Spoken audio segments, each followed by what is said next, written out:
Alright, mga ka-plastic.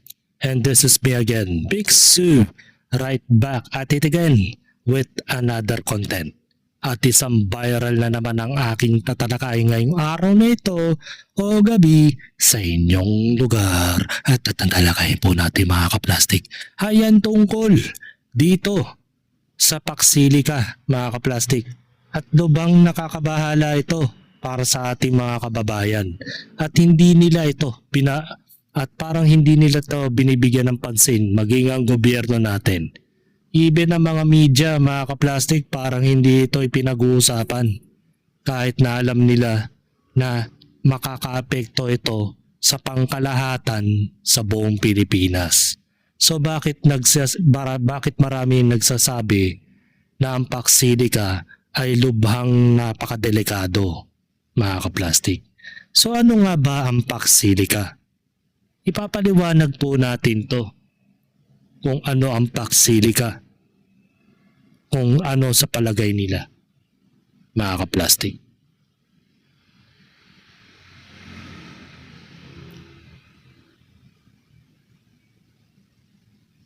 Maraming vlogger Siguro sa dami nito hindi natin pwedeng i-featured lahat, mga ka-plastic. Baga magbibigay lang tayo ng niche kung ano ang Paksilika. Ito. Ano nga ba ang Paksilika? Dapat ba tayong matuwa dito? O dapat tayong mag-alala dahil dito? Marami nagtatag sa akin sa Facebook, sa TikTok about ano ba yung thoughts ko dito sa Paksilika. But first, mga bossing, pasensya na kayo. Hindi ako masyado naging updated dito kasi ang dami kong ginagawa sa family and sa work. So, yung Paksilika, maraming nagsasabi na ito na daw yung magiging next Silicon Valley ng Pilipinas. But on the other side, marami rin naman nagsasabi na baka ito na nga yung pinakamalaking geopolitical decision na gagawin ng bansa. So, ano nga ba ang Paksilika? Ang Paksilika ay hindi siya kumpanya. Hindi rin ito simpleng data center. Ito ay isang international initiative na led by the United States para gumawa ng mas secure na supply chain ng AI. Ibig sabihin lang noon, yung supply chain na yun, mga bossing, it includes the semiconductor or yung chips, yung AI computing, cloud infrastructure, critical minerals, advanced manufacturing, renewable energy, at data centers. Sa madaling salita, mga bossing, ang gusto nilang gawin, yung buong ecosystem ng AI, dapat hindi siya umaasa sa iisang bansa lang. So, bakit kasama ang Pilipinas? So, based on my research, nung April 2026, opisyal na sumali ang Pilipinas sa Paksilika. Kasabay nito, inanunsyo na yung 4,000 acre or 1,620 hectares na kung saan kasing laki siya ng 38 na Mall of Asia, mga bossing, na tinawag siyang Economic Security Zone na itatayo sa New Clark City. Ang vision nila, mga bossing, gawing AI at semiconductor hub ang Pilipinas. Posibleng magkaroon din ng semiconductor industry, advanced manufacturing, AI infrastructure, research facilities, at iba't ibang technology companies. Pero mahalagang tandaan, maraming detalye dito na pinag-uusapan pa lang. So meaning, hindi pa publicly available yung buong kasunduan netong Paksilika. So ngayon, pag-usapan naman natin, ano nga ba ang data centers? Kapag sinabing data centers, isipin mo na lang, bossing, na hindi siya simpleng office building lang. Napakalaking computer room siya kung iisipin. Ayun ang data centers. Dito nagra-run yung mga ChatGPT, Netflix, banking system, at kung ano-ano pang mga services natin na ginagamit online. Especially yung AI. Since ngayon, dumadami yung gumagamit ng AI, mas kinakailangan ngayon ng mas maraming data centers. Kaya nagkakaroon mga ganitong klaseng proyekto. So ano nga ba yung mga possible na maging benefit natin? Parang naging konsensya pa natin tulad nito, mga ka-plastic, na gumagamit tayo ng mga AI tools. Kagaya na lang na ChatGPT o kaya kung ano-ano mga AI na nasa website. Even yung panonood natin ng mga Netflix. Siguro kasama na rito yung YouTube Lazada, Shopee. I think kasama ito.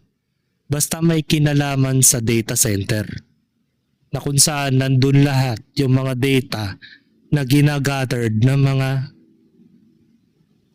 AI hub dito sa Paxilica na yan.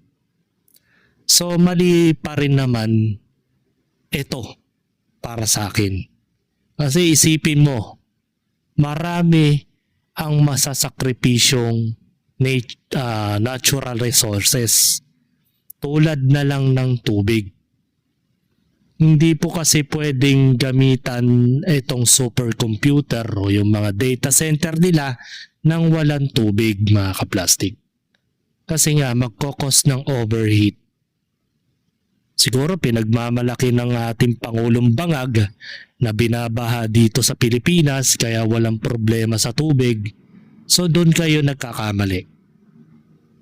Kasi as of now, di ko lang sure kung saan probinsya yon, sa Magat Dam yata yon. Yung dam na natutuyot na, mga kaplastik.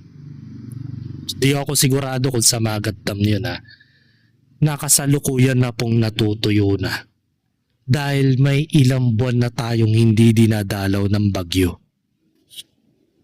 Pansinin nyo, nagsimula ang pagtigil ng bagyo sa Pilipinas way back 2025 December. The rest, kung meron mang ulan na dumarating, thunderstorm lang yun tsaka habagat lang. Pero yung mismong bagyo na madalas nating nararanasan sa mga nakaraang dekada ay hindi na po natin nararanasan ngayon. Nagkakaroon na kasi tayo ng climate change ngayon sa panahon na ito. So nakakaalarma. Kaya lubang nakakatakot na magpasukan itong AI data center ng Paxilica dito sa Pilipinas. So hindi po kasi siya applicable dito. Napakaliit lang ng kontinente ng bansa natin para paglagakan ng malaking data center dito sa Pilipinas. Imagine mo, ilang Mall of Asia, mga kaplastik. Meron tayong sapol dito eh.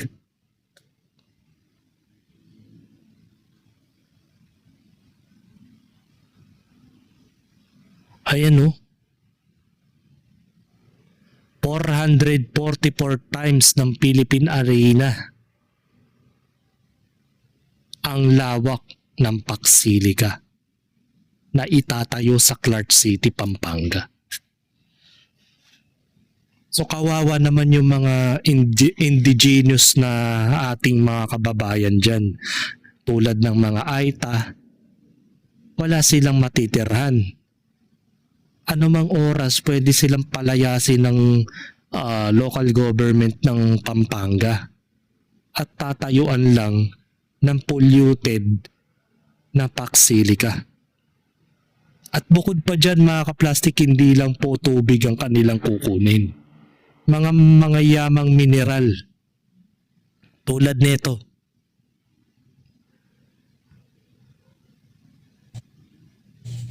Alam nyo po, problema talaga ang Paxilica.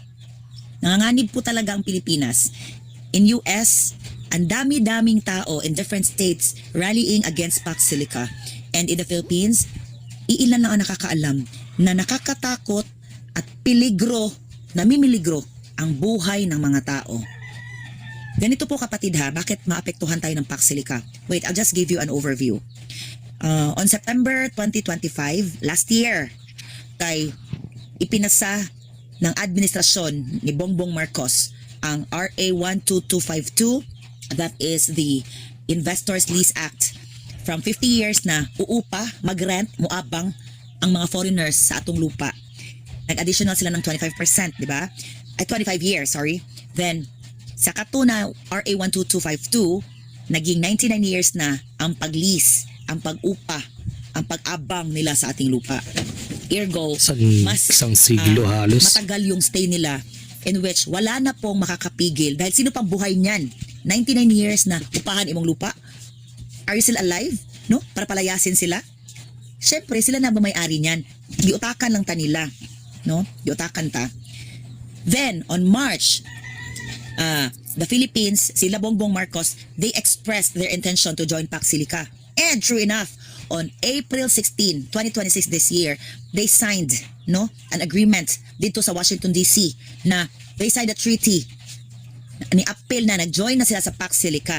And ang ibinigay ni Bongbong Marcos yung 4,000 acres of land diyan doon sa New Clark City sa Pampanga. And ngayon, like kahapon, dumating na dito yung kanilang mga envoy para pag-usapan. Kay padayo na nakapatid, wala na makakapigil sa kanila, wala makakapigil sa mga demonyo unless magsalita tayo. Kaya ang dami-dami din nag-hashtag no to Pax Silica. Bakit ba ayaw natin ng Pax Silica? Ang sabi ng mga matatalino, itong mga tao na very kanang techie, kailangan daw natin ng Pax Silica dahil we are approaching modernization. Kailangan daw para maibsan ang gawain ng mga tao. Kailangan daw ng AI, ng robotics. Hindi nila iniisip, that 4,000 acres of land na gagamitin as AI hub, as AI facility, ay ano ba ang magiging epekto niyan? Una po, syempre mataas ang kuryente. Kaya mo gamit ko mga sandamakmak na elektrisidad. Second is the water. Tayo magsasakripisyo kasi sa tubig at the same time sa kuryente. Kung ngayon pa lang pinapatikim na tayo ng ating sakim na oligarch na may-ari ng Meralco na kayo ay gumagamit lamang ng cellphone at electric pan sa inyong bahay, pero sumisingil si Meralco ng humigit kumulang 7,000 pesos o higit pa. Kasi doon pa lang sinasanay na tayo ng mga illegal na mga oligarko na dapat ganito ang ating sisingil, na ganito dapat ang ating babayaran sa Meralco. At ang masakit pa dito, may mabubuhay pa kayang ordinaryong Pilipino na pati ang tubig aabot na rin ng 10,000 pesos ang babayaran mo kada buwan. Baka balang araw matulad tayo sa India na sa kanal na lang tayo kumukuha. Ay buti kung yung sapa natin may tubig pa, uubusin na nga ng AI hub ng Pax Silica yan. Dahil kakailanganin nila ng maraming tubig para sa kanilang computer o supercomputer hardware ang tubig. Dahil 24/7 umaandar yan. Dahil sa kaka-AI ng mga tao. Kaka-edit ng videos, kaka-edit ng photo na walang kakwenta-kwenta na nakikita nyo sa mga Facebook page, yung mga memes na nakikita nyo sa comment section, sa mga group page, na nakikita ninyo mga edited photos, gawa yan ng mga troll na mahilig gumamit ng AI. Pati yung mga teleserye ngayon na puro AI na ngayon. The more na gumagamit kayo ng AI, nagkakaroon po ng trigger yung kanilang hardware. Since gumagamit tayo ng kanilang AI, nagtitrigger yung hardware, nagkokos ng heat. So kailangan nila ng cooling effect. Hindi lang po hangin ang kailangan nila, pati tubig. So nakakaawa tayo mga Pilipino pag nangyari yun. Tayo ang unang mapupuruan. Di bale yung mga mayayamang korap, mga negosyante, hindi sila apektado niyan dahil sila may sarili silang supply. For sure. At baka magkaroon pa ng hoarding na mga water pump at mga solar energy. Kaya hindi nyo napapansin ngayon pa lang binobogos na tayo ng gobyerno na bumili ng solar panel pero binibigyan tayo ng permit hinihingian tayo ng permit from barangay, from municipality, from Meralco. Diba? So lahat na lang ng bagay may kaukulang pera. Biruin mo naghahanap ka ng libre at mas convenient na paraan para makakuha ng supply ng kuryente. Tapos hahabulin pa ni Meralco yung solar panel mo. Gusto pa yatang pumarte. Hindi nyo napapansin lahat ng mga nangyayari ngayon. Sinasanay na tayo sa mga bagay na pang retail na lang eh. Balang araw baka let's say baka hindi sa ngayon 10 years from now puro solar panel na tayo. Buti kung afford yan ng mga walang makain. Ang mahal-mahal ng solar panel. Per panel magkano na? 10,000. Siyempre magkakaroon na tayo ng shortage sa kuryente. At the same time, shortage na rin sa tubig. So kailanganin naman natin ng water pump at maghahanap tayo ng bukal dito sa lupa na to para lang magkaroon ng sariling tubig. At baka maimbento pa ang water filter dahil yung mga tubig kanal ninyo sa lugar ninyo, tsatsagain nyo na lang inumin. Diba ngayon pa lang, nakikita nyo na yung mga product na possibly magamit natin in the future. Water pump, water filter, solar panel. Yung mga ganyang nakikita ninyo sa social media ngayon na binibenta online na pinapakilaman ng mga damuhong sakim na negosyante ng Meralco at ang iba pa. Baka nga yung Manila Water makialam pa yan eh. Kasi syempre water pump eh. Water filter. Makikialam pa rin yan. Maraming maluluging negosyo. At the same time, apektado yung mga nagbebenta ng mga sa talipapa, nagbebenta ng may mineral water. Apektado yan. Tapos sasabihin nyo wala lang sa inyo yung paksilika. Di ba kayo naalarma, natatakot? Diba? Supply. Can you imagine that nanochip that they will be using with the AI, yung mga chips nila, it will, ilang toneladang tubig ang kailangan yan as cooling effect. Kailan mo coolants? So kung init na kay na siya kanang mga receptors, kanang mga chips, kanang mga gitawag nila og mga makinarya, Mga hardware. ay utang nila dira. Unsa man, ano po ang mapapalamig niyan? Syempre tubig. So they will be needing tons of water. Kaya nanganganib po Daily ang yan. ating tubig na maubos. Kung ngayon pa lang, hirap na ang ibang lugar magkaroon ng tubig. Ang daming lugar po na walang access sa tubig. Ayan nga natataka ako eh. Dapat nagtayo ang AI hub sa gitna ng dagat. Diba? Kasi yun ang most of the time yun ang kailangan ng mga paksilika eh. Kung sasabihin nila na hindi pwede yung tubig dagat, bakit di sila gumawa ng paraan? May mga water filler naman. Diba? I-water filter nila yung bawat layered ng mga diba? Hanggang sa maging natural na tubig na siya. Para hindi na mag-cause ng short circuit yung kanilang hardware. Hardware circuit, diba? Wala ganito ang mangyayari talaga. Ito namang si Bongbong Bangag, panay pirma. Walang-wala sa kanya, parang lahat na lang nanghihingi ng permiso sa kanya, pirma. Uutang ka sa ibang bansa, pirma. Diba?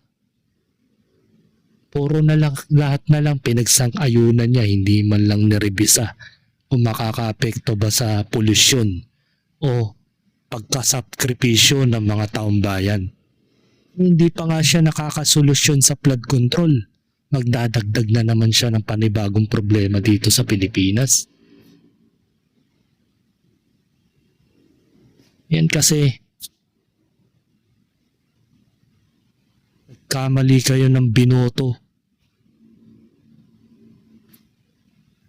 All the more, kung nandito na ang Paxilica, kung magagawa na nila yung facility na iyan, yung hub na iyan, mas lalo mawawala ng tubig. In Metro Manila alone, problema na ang tubig for so many decades. In Batangas ganun din, and even in Cebu, kasi mas inuuna nilang lagyan ng tubig yung mga mapipera. Pero yung mga tao, yung mga subdivision na lagyan ng tubig yung mga mapipera. Pero yung mga tao, yung mga subdivision na may hirap, yung mga communities, hindi nila binibigyan yan ng tubig. Wala yan. Na yan ha, remember? Tons Mga of middle water class, wala are yan. needed to fuel Pax Silica. Pangalawa ng problema na ha. Pangatlo, what if gagamit sila ng mga fossil fuels? So problema yan sa environment. Bakit? Ang mga emission, the carbon emission, hindi ko masyadong ma-explain, no? Kasi hindi man ako expert talaga pagdating diyan sa mga fossil fuels. Hindi ko pinag-aralan yan ng grabe. One thing's for sure, kapatid, masisira ang ating environment talaga.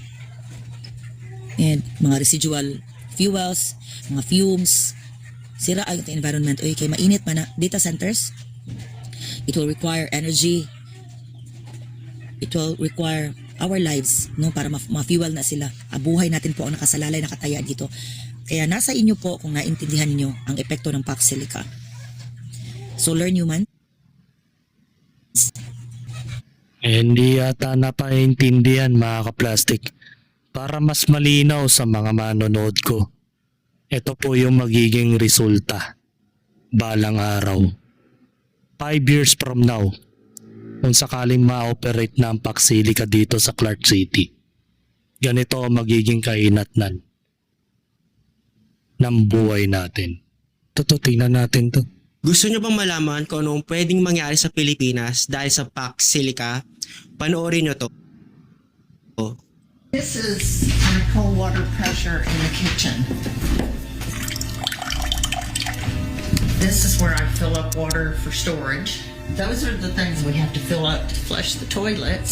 So you can see the sediment from the data center. Wow, and that's just from the water coming out of your Puti ka na. Yeah.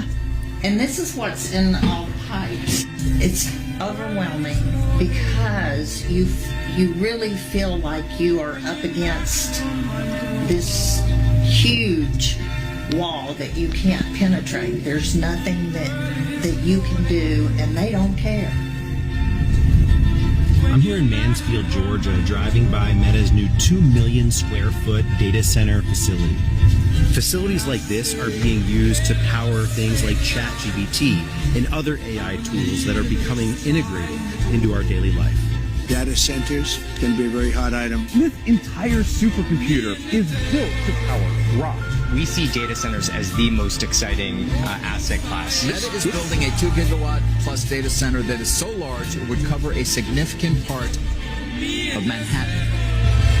But data centers come with big costs, from light, noise pollution to the environmental impacts, to the potential rising costs of energy bills. These facilities put extraordinary demand on the power grid and require entirely new infrastructure.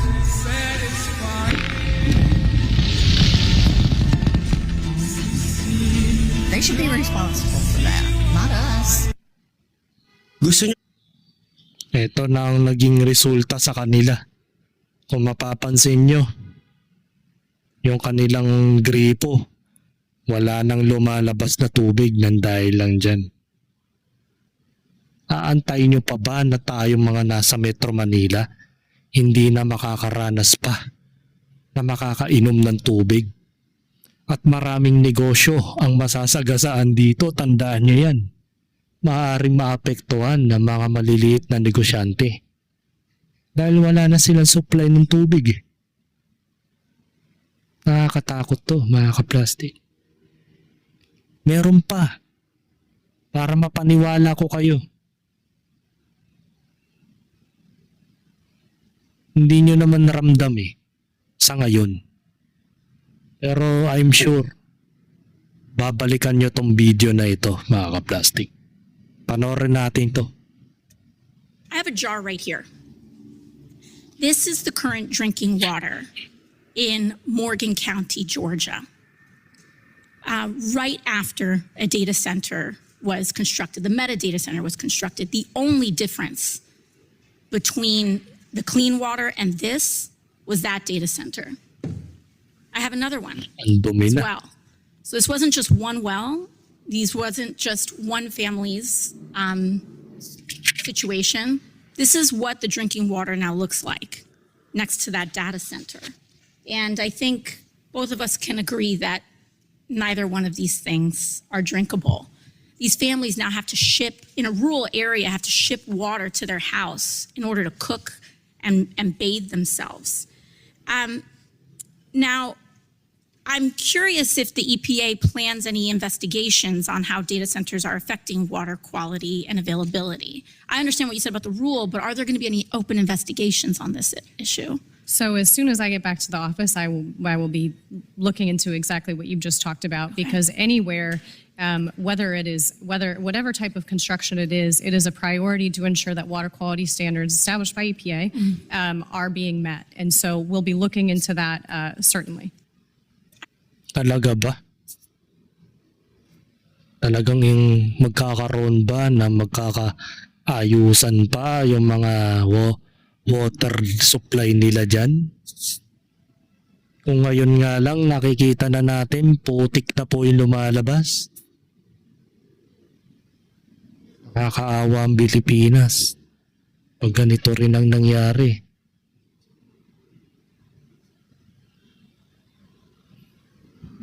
This reminds of true movie, The Drinking Water That Made Several People Sick.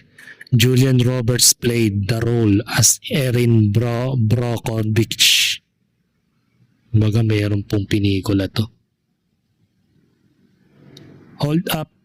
If that's water pulled from the well, of course it's dirty. You have to filter it before drinking it. The question is it contaminated with something other than dirt?